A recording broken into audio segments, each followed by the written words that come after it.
Thank you very much. Senator Rosen.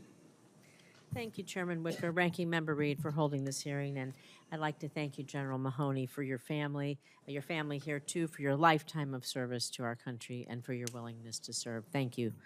I want to talk a little bit about documenting exposure at classified locations, because I asked General Kane at his confirmation hearing about documenting exposure at data mask locations where the duty station and its existence are classified. That ensures, I want to ensure that service members' records accurately reflect service-connected injuries at those locations.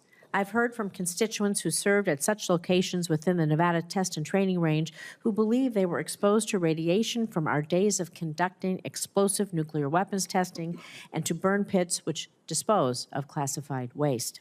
However, as I've explained before, this committee many times, DOD does not classify the range as a place where exposure has occurred, despite the Department of Energy providing the presumption of exposure for their personnel who served at these exact locations within the range. And because their service records are data masked, these veterans can't even prove to the VA that they were ever even stationed there. I know you know where they are, in Nevada specifically. So, General, I'm very thankful the Senate version of the NDAA includes my provisions to begin addressing this issue, but we need senior Pentagon leadership to help us see it through. So if confirmed, will you commit to working with me and this committee to ensure that the department provides a presumption of exposure for relevant locations, such as those which the Department of Energy, well, they've already done so for their personnel. We can just follow what they're doing. And we want to ensure that those who served and, of course, are currently serving at these data mask sites receive sufficient documentation to support their health-related claims, all while protecting the classified nature of their service. Senator, I commit to working with you. I will say that I'm not intimately familiar with the issue, but I will, if confirmed, assess that and come back to you. Just as a statement, we owe all the members high-quality health care, irrespective of where they may have served or what they did. That's an expectation when they come in to serve this country. Thank you. I look forward to setting up that meeting to talk about the data masked locations. I want to move on to cybersecurity and resiliency because as a former computer programmer, systems analyst, I have a deep appreciation for how critical cyber and technology are to our national defense. As Vice Chairman, you'll be responsible for leading the development of the National Military Strategy.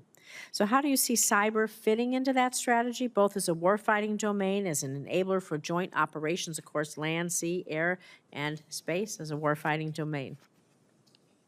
Senator, I am not a cyber expert, but as I said in my opening statement, we tend to treat cyber as this mysterious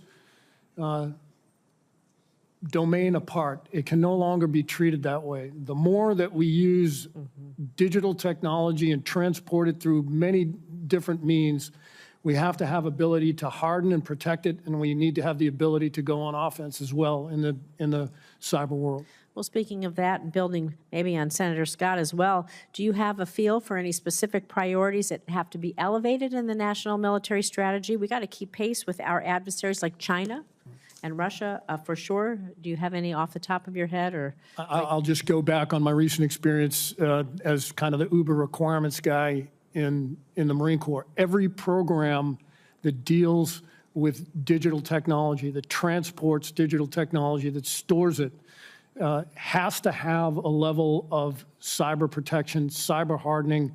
How do you balance that with our readiness between traditional forces and then cyberspace writ large, we'll say? Well, first, Senator, I don't think it's a choice. I think it's something that we have to invest in going in. When I talked about fully encumbered cost of attritable drones, the fully encumbered cost of any program has to include the cyber aspect and cyber hardening. And last thing, I just want to see if you have a thought on the strategy addressing integrating cyber with our allies and partners, especially in the Indo-Pacific. Again, if we were going to say allies and partners as part of our strategy, cyber is an organic part of how we do business, so it needs to be an organic part of our strategy. Thank you. I yield back.